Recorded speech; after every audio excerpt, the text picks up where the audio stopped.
fekkee organisation bi mën a normal pour ñu jàppalante.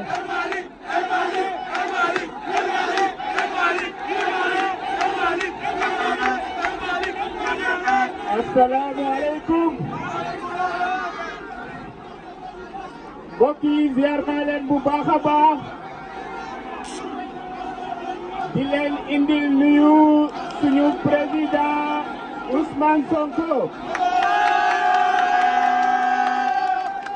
teg ci di leen indil suñu nuyoo candidat Bassirou Diomaye Diakhar Faye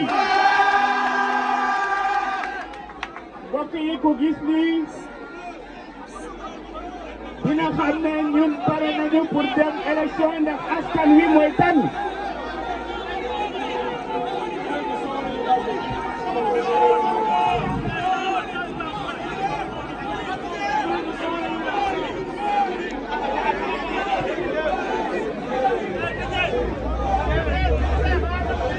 mbokk yi lii ku ko gis xam ne Sénégalais yi pare nañu pour dem élection tànn seen mbër ñun dañu pare bu yàgg comme ni ñu ko yàgg waxee parce que xam nañu ni Sénégal décidé na changer système bi une bonne fois pour toutes loolu moo waral ngeen di gis ñuy génn saako yi ñu leen di xëccaat ñuy génn saako yi dafa am loo xam ne nag bëggoon naa ko wax askan wi bu ñu booloowee di xeex benn mbir ñun ñi nga xam ne ñoo nekk ci kujjeeg politique yi dañu war a booloo noonu ndax askan wi waru ñoo gën a gore waaye lii dëgg bay dëgg mooy su Macky Sall sañee def yenn yi daa fekk ne day am ñiy jéem a faagaagalante seen biir gis ngeen démb li xew lu mat ñetti élément de l'opposition jéem nañu jël mbir mi teg ko ci kaw dondu Ousmane Sonko lenn rek la ñu bañ mooy bu ñu sañoon Ousmane Sonko day dee ci kaso yi waaye nag ils vont souffrir. Pourquoi? Parce que le président Ousmane Sonko est au-dessus de la mêlée. Du moom son candidat va les laminer. Bassirou Diomaye Faye mooy seen morom te dina leen duma. kon nañu bàyyi président Ousmane Sonko tranquille li leen metti mooy président Ousmane Sonko bu nekkul président mooy tànn kii doon président loolu la yàlla dogal jërëjëf. jaajëf kon nag gars yi ñu leen di xamal ne la Sénégal kenn mënatu leen a jaay doole ba yokk sa mandat Macky Sall nguuram jeex na day dem le 2 avril au soir du 2 avril Macky Sall su fekkente ni bëgg na jàmm na fekk organiser élection yi ba pare ki ko war a remplacer ko Sénégal yi dem dajaloo remplacer ko ñu dénk suñu réew keneen ak ñaar buñ la ko dénkee réew ngay dox réew mi di la seetaan ngay def ay njombe bu fukki at ak ñaari jeex ñu ne dañuy waaj a def campagne électorale nga ni su ma demee campagne électorale te jot naa ay sondage ñu won ma ni sama candidat du gagné parce que sama candidat mënta am sax 20% nga ni kon naa dagg campagne bi yàq élection yi pour ñu defaraat ko Sénégalais yi duñ ko nangu tey duñu ko nangu ëllëg élection par force élection par force élection par force élection par force donc Macky Sall képp ku koy digal na bàyyi jafandu bi fi mu toll nii lu mu jafandu lan la bëgg di tuumaal ak kee naan kee lii moo tax dem nañ tooñ nañ kee wax nañ kee comme xale bu jigéen bi ni mu ko waxee dem ba sëy bi jeex moom ak Sénégal mu ni yéen ki ngeen di waaj a takk man maay wax kan lay doon ak kañ lay ñëw kooku nag moom yoonam nekku ci ñun Sénégalais yi ñooy wax kan moo nar a jiite Sénégal à partir du 2 avril 2024 kon li ñu bëgg mooy conseil constitutionnel na jàpp dëgg parce que Macky Sall du jàpp dëgg mukk Macky Sall dafa ragal ñemewu la jàkkaarloog Sénégalais yi moo tax bëgg ñu dem élection kon na conseil constitutionnel jël responsabilité am tànnal ñu ab date ci mois de mars Sénégalais yi même bu dee ci biir koor gi pare nañ pour dem ci biir koor gi Sénégalais yi pare nañ pour nekk ci digg koor gi dem voté ji parce que tàqalikoo ak Macky Sall jar na voté ci biir koor gi kon Macky Sall day dem na dem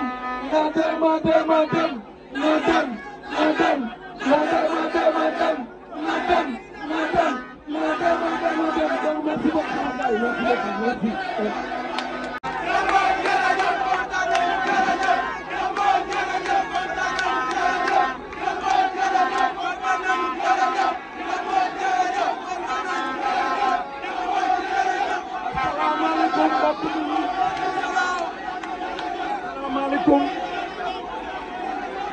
Asalaamaaleykum sama mbokk yi maa ngi leen di nuyu yéen ñëpp kenn ku nekk ci turam ak ci santam.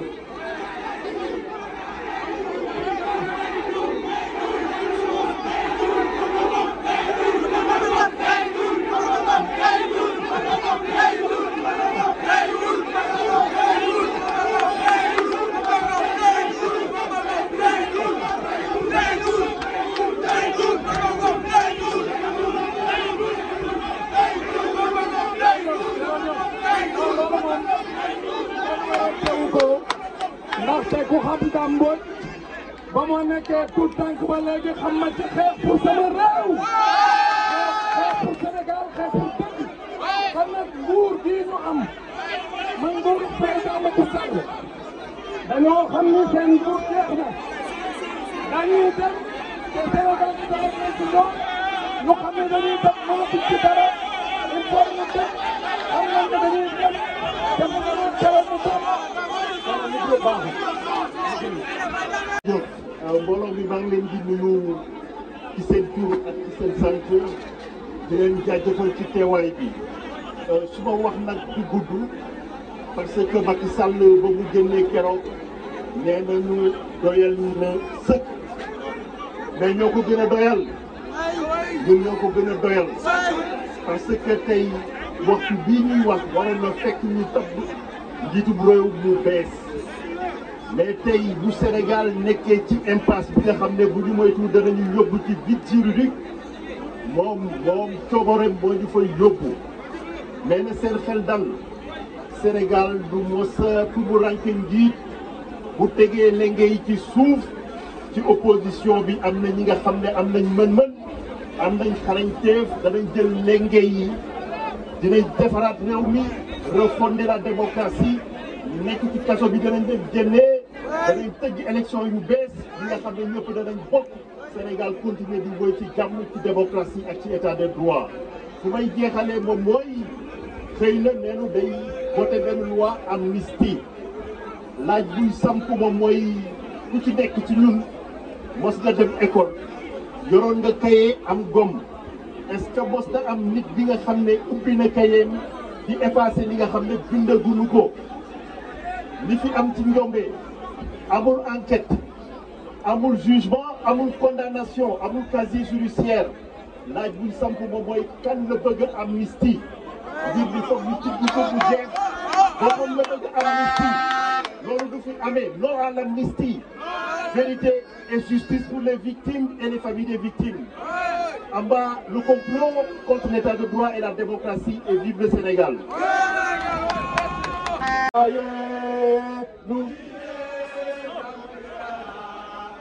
Le poing levé, nous sommes tous debout pour le combat de la liberté. Mbokki Macky Sall nee na je pars lenn lañ koy tontu va-t'en Macky Sall dégage Macky dégage Macky dégage Macky dégage Macky dégage wax ji du bëri lenn rek la ñuy wax te Macky Sall lañ koy wax le 2 avril lay pare gëmuñu ne pare na pour dem fàttaliku leen mbokk yi fii la fi nekkoon di wër àddina bi ne day wàññi mandaawam de 7 à 5 ans bu mu jotee defu ci dara fii la wër àddina bi naan du def 3e mandat mu wër àddina bi yëpp bokk ko bu dul woon seen mobilisation suñu mobilisation du dem kon mobilisation bi nañ ko téye nañ ko maintenir ndaxte le 2 avril mooy terminus 2 avril terminus 2 avril terminus 2 avril terminus ñaareel bi mooy dañoo bëgg mu organiser ay élections avant muy dem na organiser élection avant muy dem ndaxte mën na nekk askan wi tànn ci candidat yi kan mooy nekk candidat ñetteel bi ce n'est pas négociable 19 candidats yi nga xam ne moom le conseil constitutionnel jàpp kenn du ko changer kenn du ko dindi 19 yooyu ñooy dem élection présidentielle avant le 2 avril terminus ñetteel bi mooy foofu lay daanelee réew mi ñun ñoo ko war a sauver réew mi ñun ñoo ko war a aar duñ fi nangu coup d'état militaire duñ fi nangu coup d'état constitutionnel duñ fi nangu tout simplement coup d'état le 2 avril bu demulee ñu taxawal suñu gouvernement d'union nationale de transition ndaxte dafay dem jërë ngeen jëf. Il a hors du Sénégal. Président Macky Sall libérer les femmes qui sont en prison. Président Macky Sall libérer Amidia. Président Macky Sall libérer Ousmane Sonko. Président Macky Sall libérer Diomaye Faye. Président Macky Sall 30 jours moo la fi dese 30 jours exactement profiter ci jour bu nekk nga def ci lu baax nga libérer tout le monde la jeunesse sénégalaise li ñu nga xam ne nag moom la ñu war a def mooy lii ñuy def mobiliser wu jusqu'au dernier moment ndax ñu am datu élection waa ji wax na ko sànq nawetaan bu ñu la dooree ngay gis gars yi di génn terrain bi am na nu ngeen ko tuddee ma ngay yolleeku président ba da yolleeku li ñu bëgg mooy nga jàppal ñu bés ñu dem élection nga passer le pouvoir à ton successeur nga xool ko mu lay xool nga jox ko caabi Sénégal ñu dal di commencer soppi suñu réew mi xale yi am liggéey jigéen ñi am jàmm Sénégal jëm kanam maa ngi leen di gërëm di leen sant.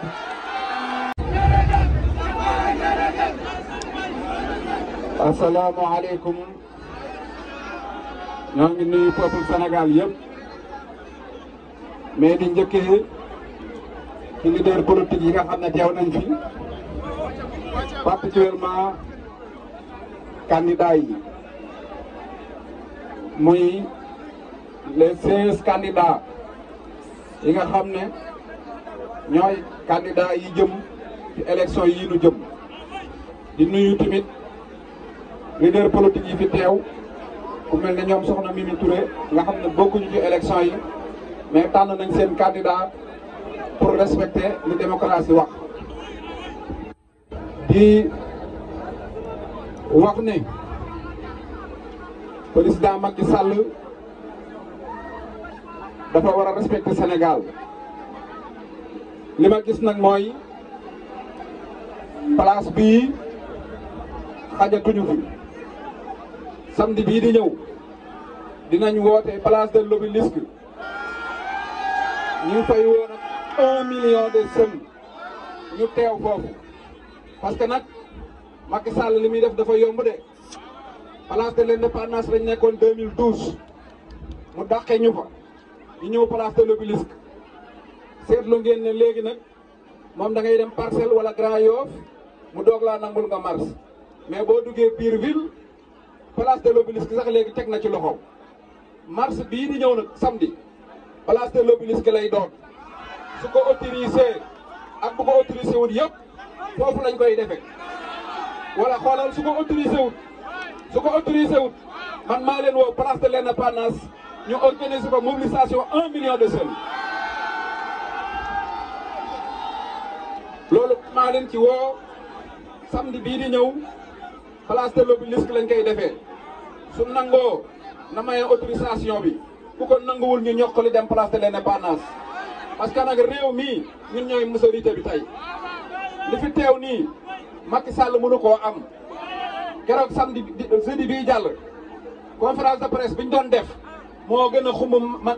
dialogue Macky Sall moo ko gën a riis ëpp ko ay kilifa kon donc kon réew mi ñun ñoo ko moom li ma koy waxaat nag mooy dama koy delloo ba casse de tout petit Macky Sall parce que xam naa li mu jàngoon lépp fàtte na ko parce que Macky Sall day juuti rek bu tayee mën a dialogue bu tayee mën a day def lii di juuti ma ne ko nag Macky Sall souci ça à ma place la main sur la table je ne vous plus waaw loolu ngeen koy wax ne ko na bàyyi juut gi xale bu ndaw sax dañ koy wax ne ko bàyyil juut gi respecter constitution bi moo gën juut gi nga nekkee ci réew mi ñoo ngi gërëm nag Mame Birame Wathie ak mboolem leader FDD yëpp di gërëm Mame Boye Diao ñoom monsieur Bougane Pape Djibril Fall mboolem ak ñoom Thierno Alassane Sall ak ñëpp ku fi teew rek ci leader politique ñoo ngi lay gërëm ñoo ngi lay sant di wax la combat continue képp ku mën a woote rek ñun ñëpp ñooy ànd dem fekke ci ko samedi place de l'Obélisque su ko naqaree place de l'Indépendance wasalaam. mais ñoom ñoo kër li kan moo yegg ci plateau bi ñoom ñoo yegg ci plateau bi indi ay divergence mais gis nga lenn la ñuy bañ mooy sunu waa ji mu neex leen moom mooy sunu kilifa mu naqari leen mooy sunu kilifa moom moo fi ne te moom moo nekk ci kaso bi di lijjanti lépp muy leer yaa ngi jég ñoom nag dañoo war a toog noppalu ko xam ne bu fekkee ni 5 personnes lañu ñoom 5 personnes yooyu ñoom ñooy ànd dox seen dox peuple Sénégal bi Ousmane Sonko la ñu topp bay bii doon doxantu nii Ousmane Sonko bu ko joxonee moom la ñuy àndal ñun topp ñu ko dul Seydina Ousmane Sonko mu sell mi. jërëjëf mu ngi noonu. waaw gars yi ba tey yéen ngi gis li nga xamante ni moom mooy rassemblement bi gars yi woote woon gis ngeen ni mu mujjee ci xeex xuloo sànnante xeer gis ngeen fi nga xamante ni fi la ñëwoon si terrain bi sànq ni mu meloon par rapport ak léegi instant yi pëcc xoola waaw diggante ñi nga xamante ni ñoom ñooy manifestant wu du moins. et moom ñoom ñaar dinañu ànd ils vont quitter le pays mbokk yi arrêtez les jets de pierre s'il vous plaît arrêtez les jets de pierre tout ça ce sont des provocations.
waaw gis ngeen ni mu mujjee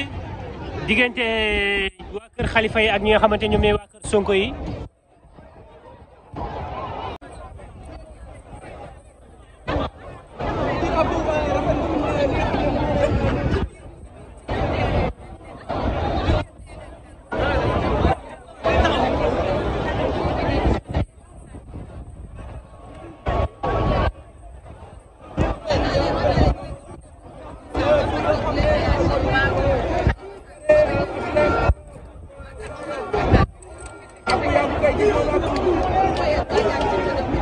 Samba